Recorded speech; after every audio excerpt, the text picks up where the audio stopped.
Hello, everyone. It's me, Billy Younger again. Welcome to Physics Solutions on my YouTube channel. And I have another problem we're going to solve. Today, we're trying to solve the conversion from Fahrenheit to Celsius, but in a way that I teach in my class, which is pedagogically a little more sound than just blindly using the formula. So this is lately how both algebra and calculus-based physics students have been taught to convert between Fahrenheit and Celsius, at least if their instructors sticking to most of the modern day books.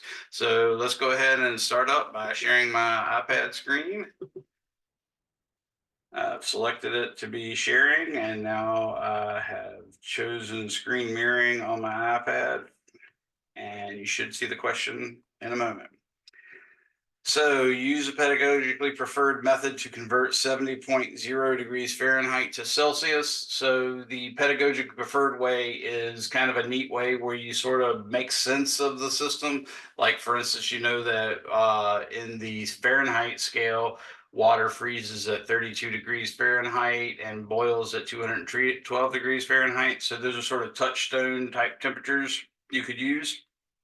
Also, in the Celsius scale, we know that freezing point of water is 0 degrees Celsius and 100 degrees Fahrenheit, or excuse me, 100 degrees Celsius for boiling. So we can again use those as well. So the first step in doing such a conversion is to take the 70 degrees Fahrenheit and find out how far that is from freezing or boiling. In this case, it's still closer to freezing, so I'll choose it relative to freezing. So how close to boiling, or excuse me, how close to freezing?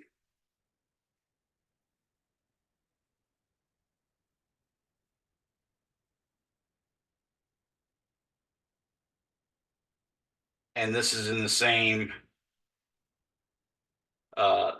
units that we were given. And since I'll be doing a subtraction, we're going to use the idea that when you subtract two temperatures, you get Fahrenheit degrees instead of degrees Fahrenheit. So what I'm going to do is I'm going to take 70.0 degrees Fahrenheit, and then I'm going to subtract from it the freezing temperature, which is 32.0 degrees Fahrenheit. And from that, we are going to get 38.0. Whoa. We are going to get 38.0 Fahrenheit degrees. Now, also, that was step one. Step two is how many degree changes are actually, let me write that another way. I'm going to say how far is that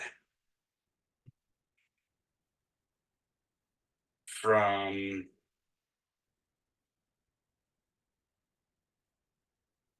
freezing? There I go, switching to upper and lowercase again, to freezing in, there I go again, Celsius. So I'm switching to the other tray.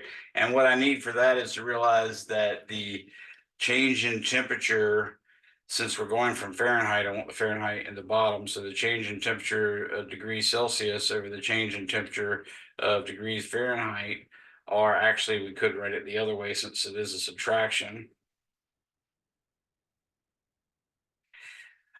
We know for a fact that 100 Celsius degrees corresponds to 180 Fahrenheit degrees, which we get, of course, from taking 100 minus 0 to get 100 and 212 minus 32 to get the 180. Of course, that also reduces to 10 over 18 Celsius degrees over Fahrenheit degrees, but it also reduces to 5 Celsius degrees over 9 Fahrenheit degrees. So now I'm going to use that. Of course, you can go further. Obviously, this is 0.55555 if you really wanted. We can convert it that way as well. But what I'm going to do is, since I know the 38, I'm going to take the change in temperature.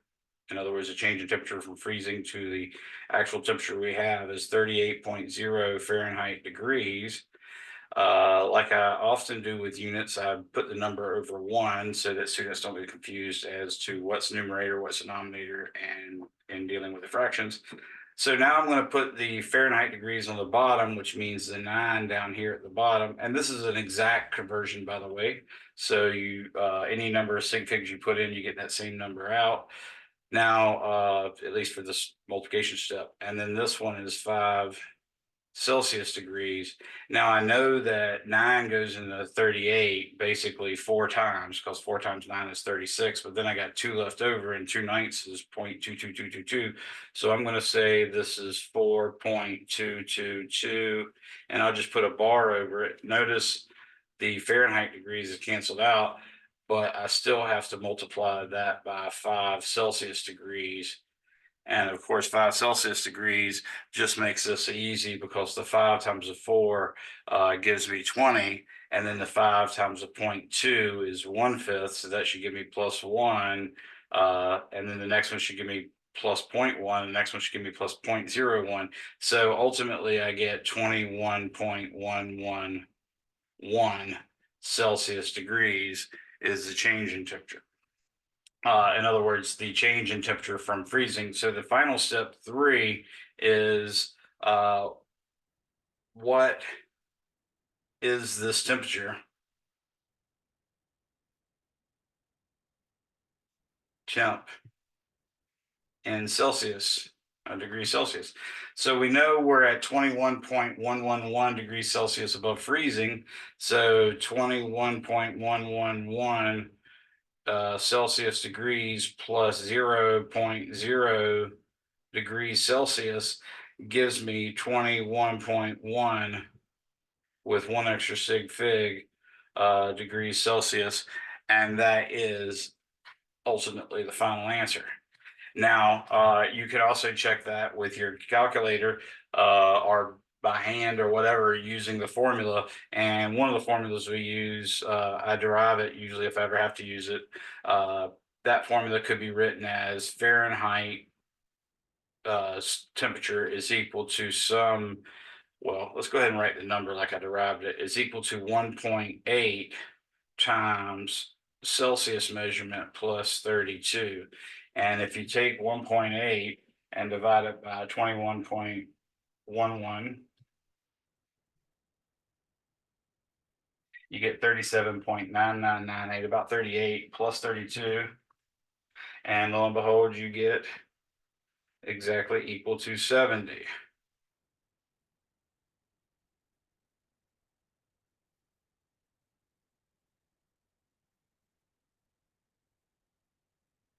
So that's a check for us anyways. Again, that's a fairly trivial way to do it, is using the formula, and you should always probably verify your answer until you get used to doing this. But notice the method is, 1, you determine how far the given temperature they gave you is from either the freezing or the boiling point of water within the scale it's in. Then you use this delta T over delta T fraction, either as it's written here or upside down in the case of converting from Celsius to Fahrenheit. And that gets you how big of a change in temperature that is from freezing to the current temperature, or in this case, it was from freezing, but it could have been from boiling. And then with that, we just adjust it back to the new temperature scale by adding back in the freezing point of water. So I hope that helps. Have a good day.